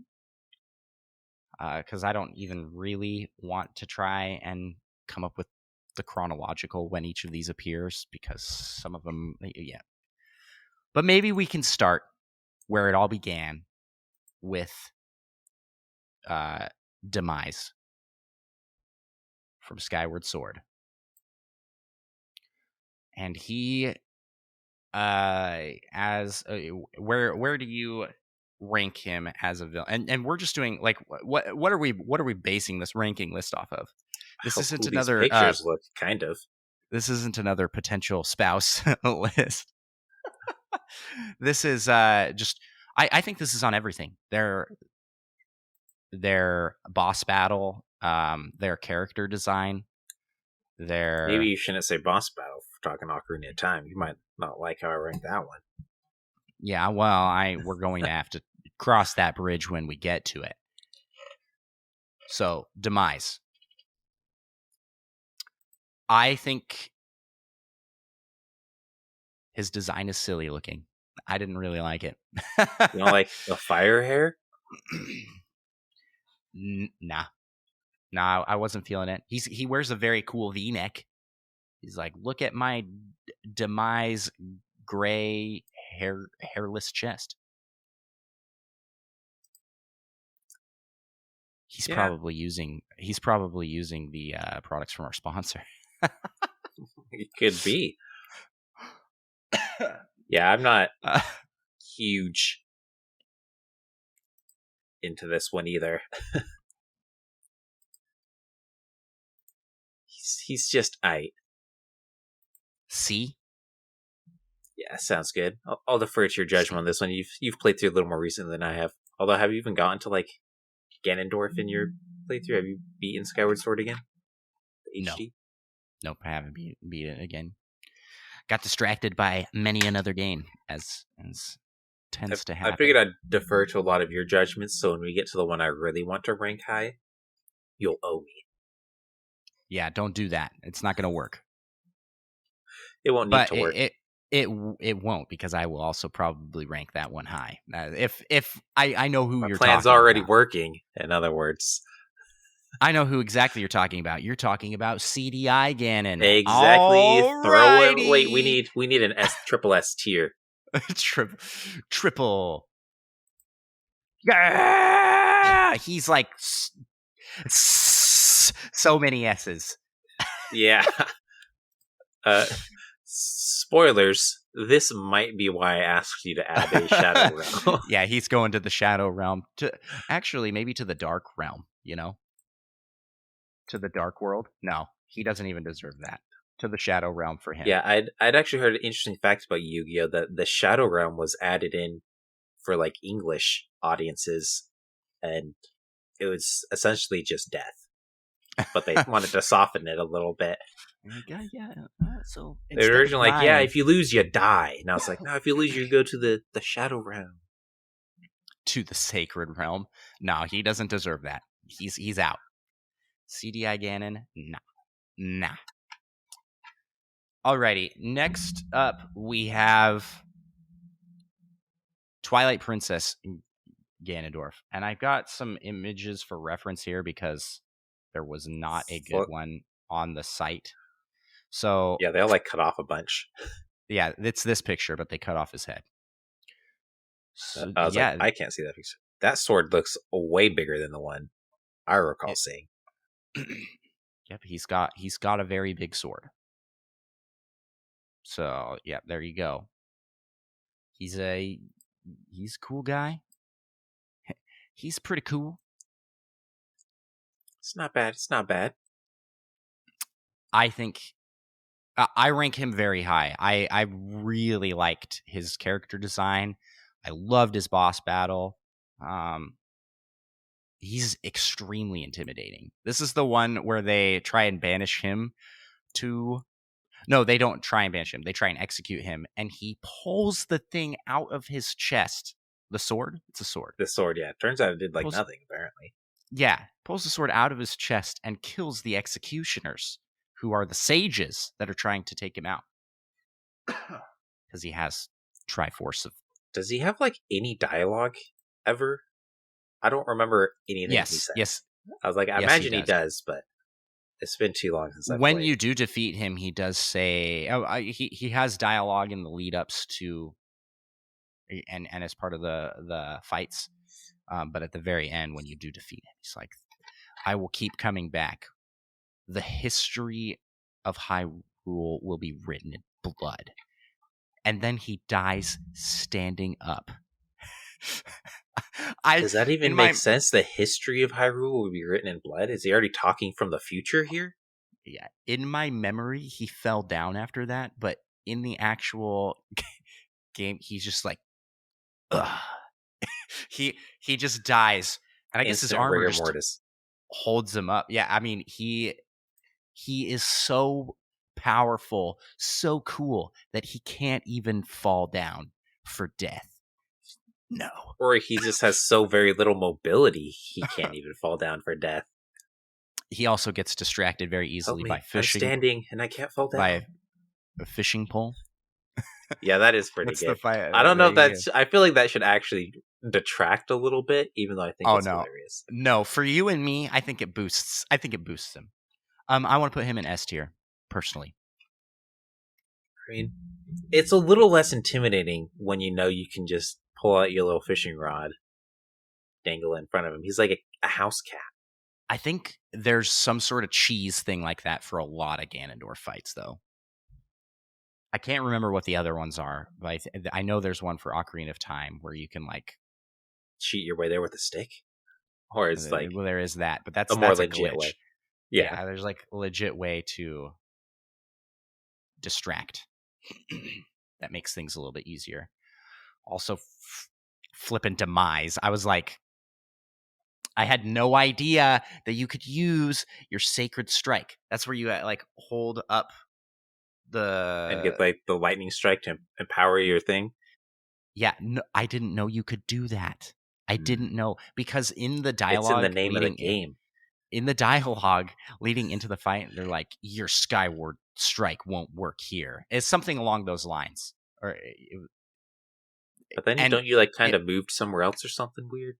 Yes, you go into. I actually didn't remember that at all. I just guessed. You go into this mirror realm that's kind of like that one room in Ocarina of Time with the reflective water. That's where you fight him in a space like that. And they say something about it that made me think, oh, I can't use that. But in actuality, you could. It's just different. It gives you lightning powers. That would have made that fight a lot easier. So I but fought you didn't him not need it with to that. Be easy. No, I played on hard mode. All right. Actually, what I did is I got all the ingredients to make an invincibility potion, and I just went to town, getting obliterated by him. I didn't lose any hearts. He was just beating me back all the time, and I just get back up and just just like my mask in Majora's Mask would do. Just my sound effects, brilliant. So yeah, But still he's wanna like he's like barely even the bad guy in that game, though, isn't he? Like you're mostly dealing with like Xant and stuff. He uses the darkest magic of all, which is plagiarizing another villain's plan and taking the credit for yourself. Yeah, but That's kind of why I feel like he's a little lower in my opinion, just because he's not really there for a lot of it. Yeah, but he is also the subspace emissary Ganondorf, and that Ganondorf's also really cool.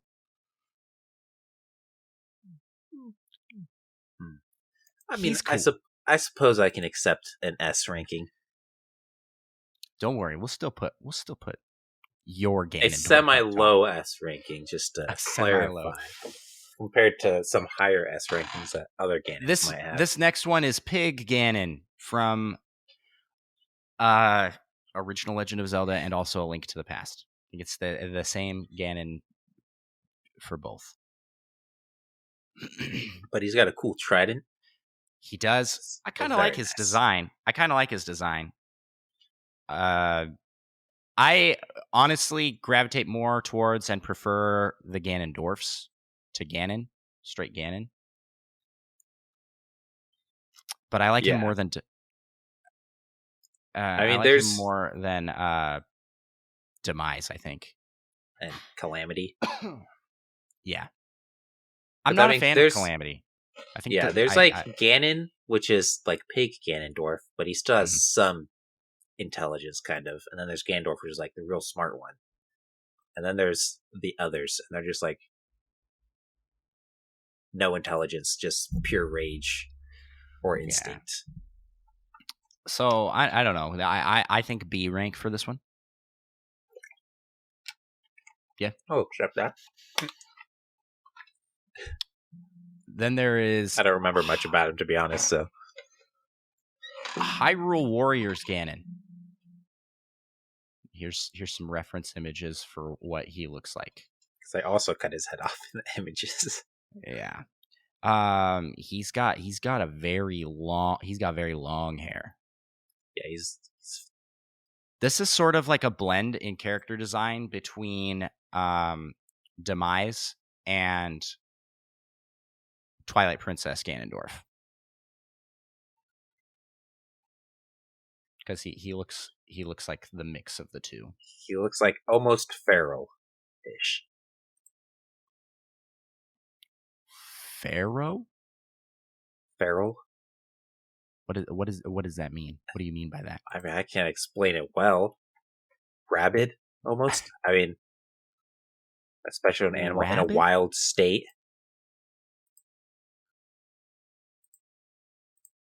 He just looks like he'd go crazy and punch you a whole bunch or something. Okay, I see what you're saying. So animalistic. Okay, yeah. I was like, what? What do you mean? Yeah, there's like this image here on the side that nobody on you can see where he's like mutated into the pig monster version, and yeah, that's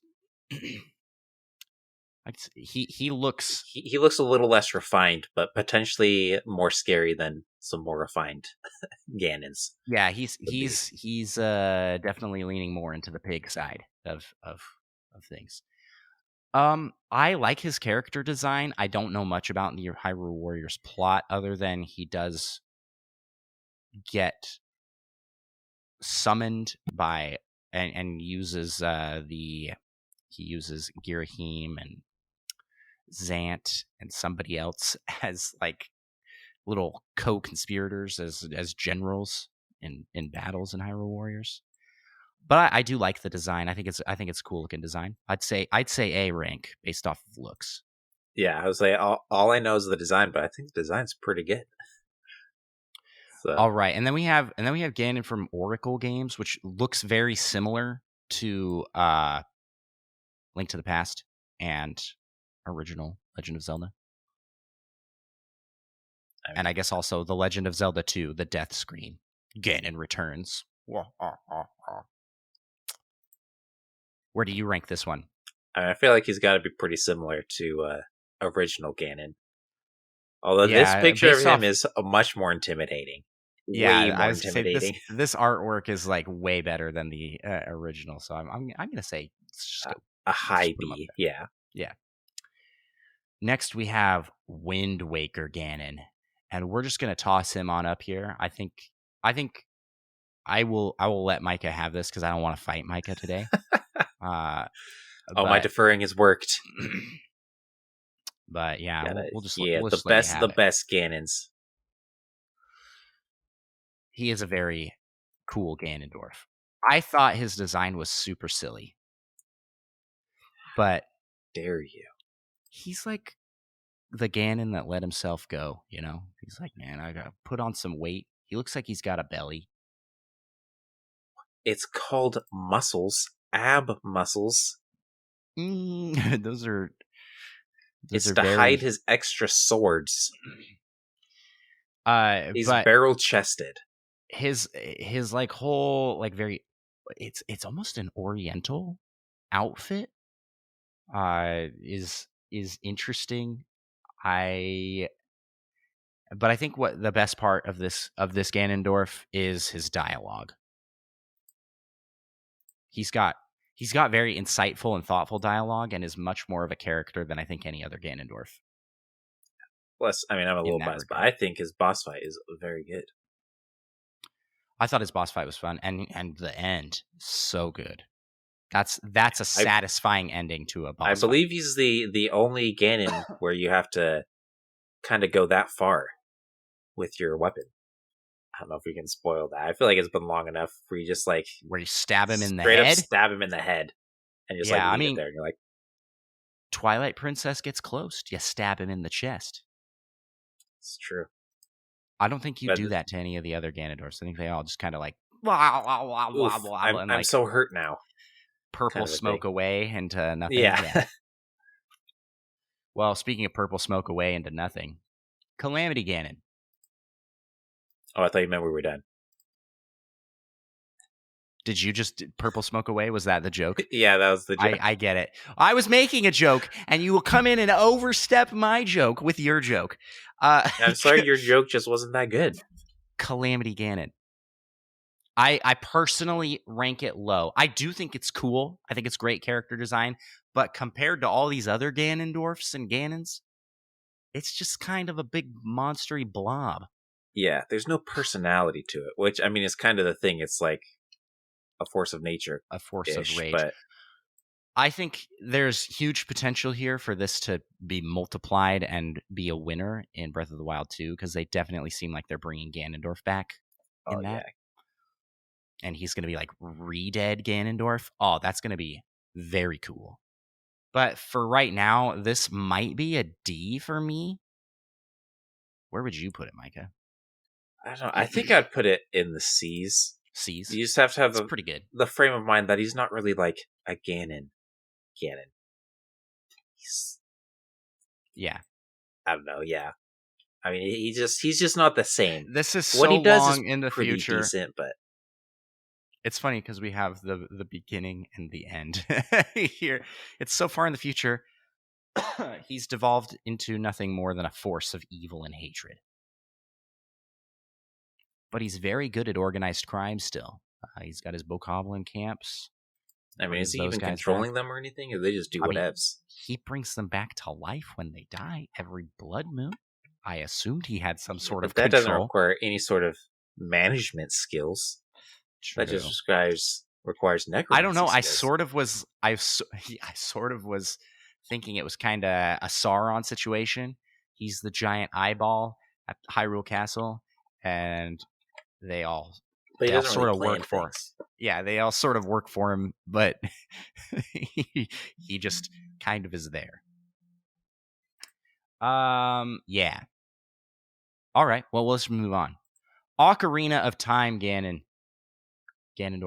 I mean, we haven't put any in the D yet. I feel like we got to put one in there at some point, potentially soon. Really, your Smash Bros. Main? You're gonna throw him there?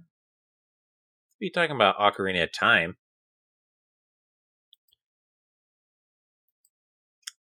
Lies. That's not a lie. This is the Ocarina of Time Ganondorf. That is what are you talking about? How come Ocarina of Time Ganondorf in Smash Bros. Actually has cool moves? Because they had time to add the cool moves, okay? Yeah. It is the Ocarina of Time design that they went for. And they did that because they wanted a Link, because they didn't have a Ganondorf and they didn't want to do the Twilight Princess one again. So they're like, we never got to do the Ocarina of Time one, so... Or did they? That was the first one they did. I think so, yeah. Yeah. He does have a cool sword. He has a cool Ganon form as well. The kind of bipedal pig. With the tail? Yeah. They have to smash with the hammer? And as much as you could say the fight's a little boring, there's some really cool elements to Ocarina of Time Ganondorf where you come in and he's playing the organ. It's like the classic. That's not bad. That's not bad. And he's playing his theme on the organ. Like that's like classic supervillain scary moment. And then like the whole tower segment where he dies, so he destroys the whole tower that you're in. You get out of the tower. I think if you've got things to hate on in Ocarina of Time, I think Ganondorf isn't one of those things. Other than the fight. So the combat, which I feel like the combat generally just in Ocarina of Time gets a little tedious. Well, that one especially. It's like, it's a tennis match. Hit the ball of light back and forth. But, and yeah, I mean, and that final boss fight isn't like super tedious, I'd say, but it's pretty short. You just like run out, smack its tail, and smack him some. Then you do it again. Yeah, I just remember it being pretty cool. That's the problem. You remember being cool back in the day. I want to say low S tier for this guy. I think he's one of the best. For character design, his nose looks like it could pop up a glass. Yeah, yeah. I mean, he does look pretty good. Why is he so ripped? Oh yeah, I mean the 80,000 ab muscles he has. He just has a lot of ribs, maybe. And the fact that he like is a prince from a faraway country, which is just the Gerudo, and the Gerudo don't really like him, but he uses his prestige to come in and take over the castle. That whole scene where you're spying on him in the window and he's like looks at you is pretty fun. I think he's got some really good character design and moments, especially considering the game he originates from being like the first 3D Zelda game. How well I need holds up. I mean, Ganondorf in Smash Ultimate looks good, but I need like his original form in Ocarina of Time to be remade, so I can see how that looks modern days. I mean, Ganondorf has his final Smash, but that doesn't look all that similar, in my opinion. Let's look at his. We can look at some of these from the 3DS version for reference, I guess. I guess it does look kind of like him, just way better graphically, and his ribs, not ribs, his legs are just ripped. Yeah, well, and here's the thing, like this is the official artwork from when they did the game, like, and they stuck true to that for Super Smash Bros. They really made him ripped. I do like his armor design. It's like he's like Sheikah with his look. Way less gaudy with the outfit, because every other Ganon you've got has like it's a very royal look to them. But I don't know if he's way more like practically dressed to be just a fighter, I think. Although he does have a cape. And apparently his hair is long. It looks like it's really long in this character design that we're looking at. I still think low S tier. Yeah, his cape's a little too long though. You could step on that. Right. But I can see an S tier, I suppose. That's why he flies. I mean, I think he's better than this one. I mean, we could maybe put him in A tier, at high A tier, but I think he deserves to be up there. These right here are my 3 favorite Ganondorfs for sure, for very different reasons too. I don't know. Next up, we have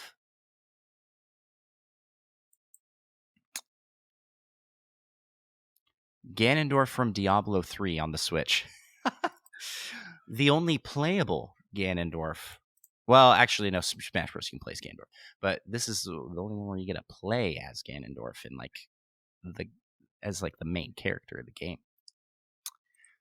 I like the design. I was stoked that they added him to this. I think low A tier, honestly. It very much sticks to the Twilight Princess design, but gives him a lot more armor. So he looks more like a Warcraft character. Yeah, exactly. So I don't know. That's where I think that one sits. I mean, yeah, I can only also just judge based off of looks, which that looks like a pretty good Ganondorf. Might be hard to see if you turn left and right, but there's some other ones on this list here. I don't think we should. I don't know what this one's from. Do you know what this one's from, Micah? I think this one was. Which one? This one I'm holding up. I guess it's going to be delayed for you on stream. It's like a pig. Of course, I know which game that is from. It's very similar to the Oracle and like just the classic pig. Yeah, if you move him up into B tier, he belongs with them. This is not the one from A Link Between Worlds, but we'll use him to represent the one from A Link Between Worlds. So let me show that one real quick.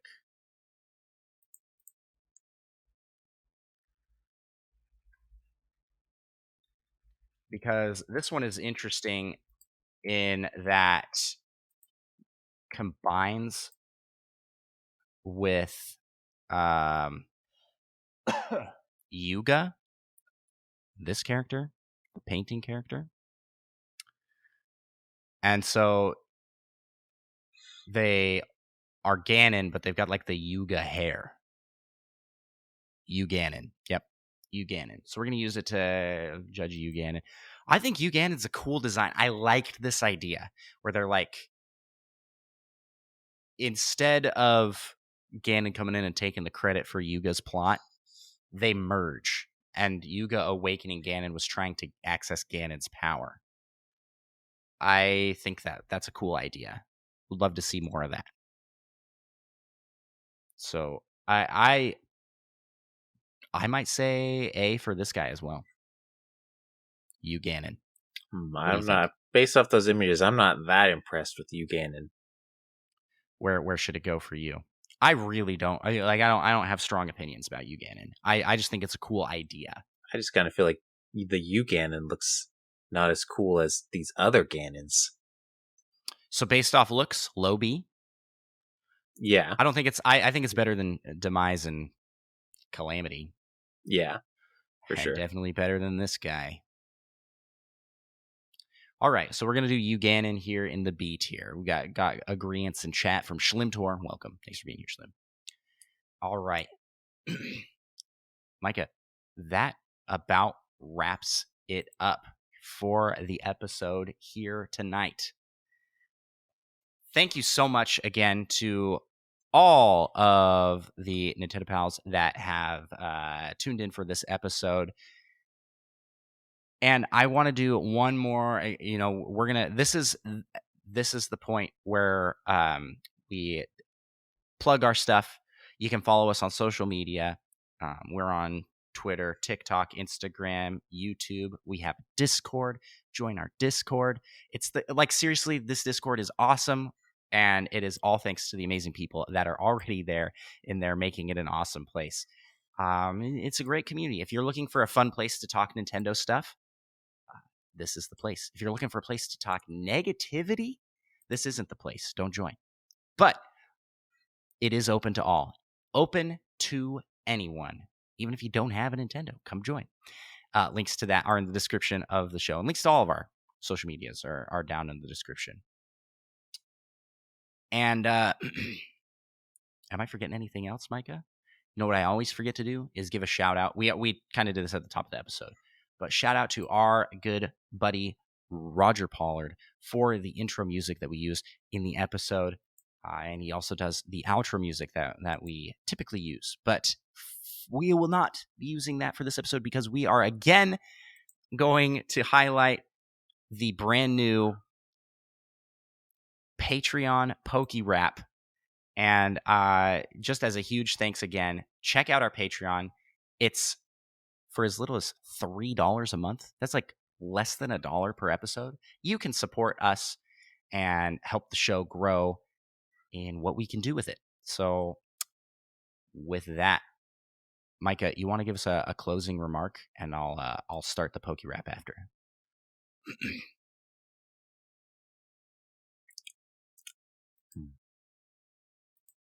You got nothing? I got nothing. I forgot again. I need to think about. I wish you had some we had some quote handy for Wind Waker Ganon. The only things I could think of were just bashing on Ocarina of Time, and I took the high road today. I appreciate that. Well, here once again is the Patreon. Closing remark is this rap. The Patreon Pals rap. We gotta rap some Patreon. You just do the singing. I'll take care of the hard part. Let's get it on. We want to be the best that ever was. And shout out our pals over on Patreon. OD, Riz, or Retro Dodge Day. You done the game or Slim to a Spanish and solo something, Brian Eck. That's all for now, so come on, join in. Catch 'em, gotta catch 'em all. Gotta catch 'em all. Patreon. Let's get 150 or more, yeah, please. To be a Patreon donor is your destiny. Thanks so much for listening, and we'll talk to y'all next week.